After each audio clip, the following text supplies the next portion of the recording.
IALTA, the company dedicated to building knowledge and setting the standards in the technical sector of aviation leasing. Welcome to our free certificate course on the Introduction to Aircraft Technical Records. This is video number 8 in our series of 11 videos introducing you to aircraft technical records. The aim of this video is to introduce you to the technical records associated with the components installed on an aircraft.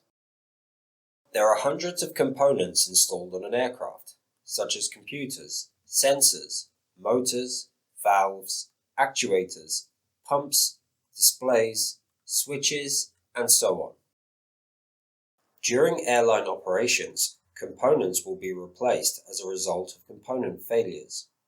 A component could also be replaced as a result of a fault. It is possible that when engineers are troubleshooting defects, they may narrow the defect down to a component issue.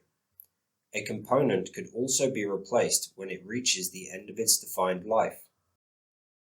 As part of the design and manufacture process, the original equipment manufacturer, or OEM, will categorize the components as one of the following.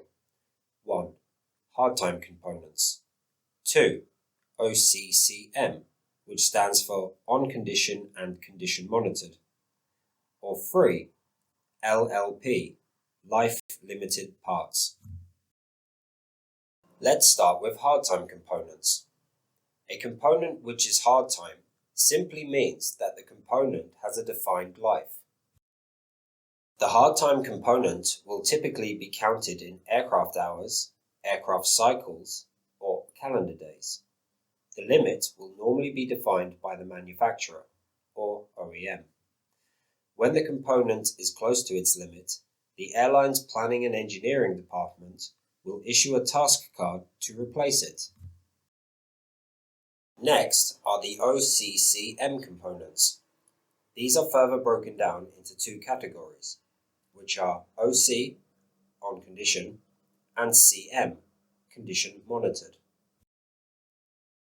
If a component is on condition, or OC, then it means that there are specific tests associated with the component.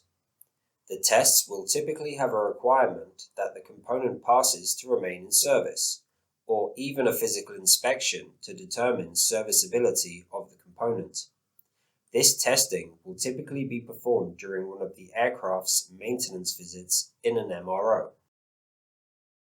A component that is condition monitored is one that falls outside the scope of being either a hardtime component or an on-condition component. These components may be changed during routine inspections, defect troubleshooting, or as part of an operator's reliability program. Part of your role as the technical records consultant will be to review a component list from the redelivery airline. The high-level process involves extracting and becoming familiar with the relevant technical return conditions from the lease agreement. Typical return conditions for components would include hardtime and life limit components, not having less than 3,000 flight hours, 2,000 cycles, and 12 months remaining. The starting point of the component review is when you receive the certified status list from the returning airline. Reviewing the technical records to ensure that all documents are present. The review involves creating a folder for each line item on the component status list. Downloading the task card and associated non-routine card with the dirty fingerprint or DFP, detailing installation of the item along with date, flight hours, and flight cycles. Downloading the associated release certificate, such as a IASA Form 1 or FAA 8130 for the item. And ensuring that any issues or missing records are captured on the oil and communicated with all stakeholders. The final category of components are life-limited parts, or LLPs. These have a defined life that is usually measured in flight cycles, flight hours, or even calendar days. When an LLP reaches that limit, it is destroyed and cannot be used further. We will take a closer look at LLPs in our next video, Engines and Landing Gear.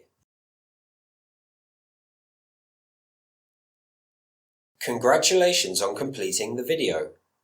Aircraft Component Technical Records. The next video is number 9, an Introduction to Engines and Landing Gear Technical Records Review at the End of Lease. Have you registered for the course on our website?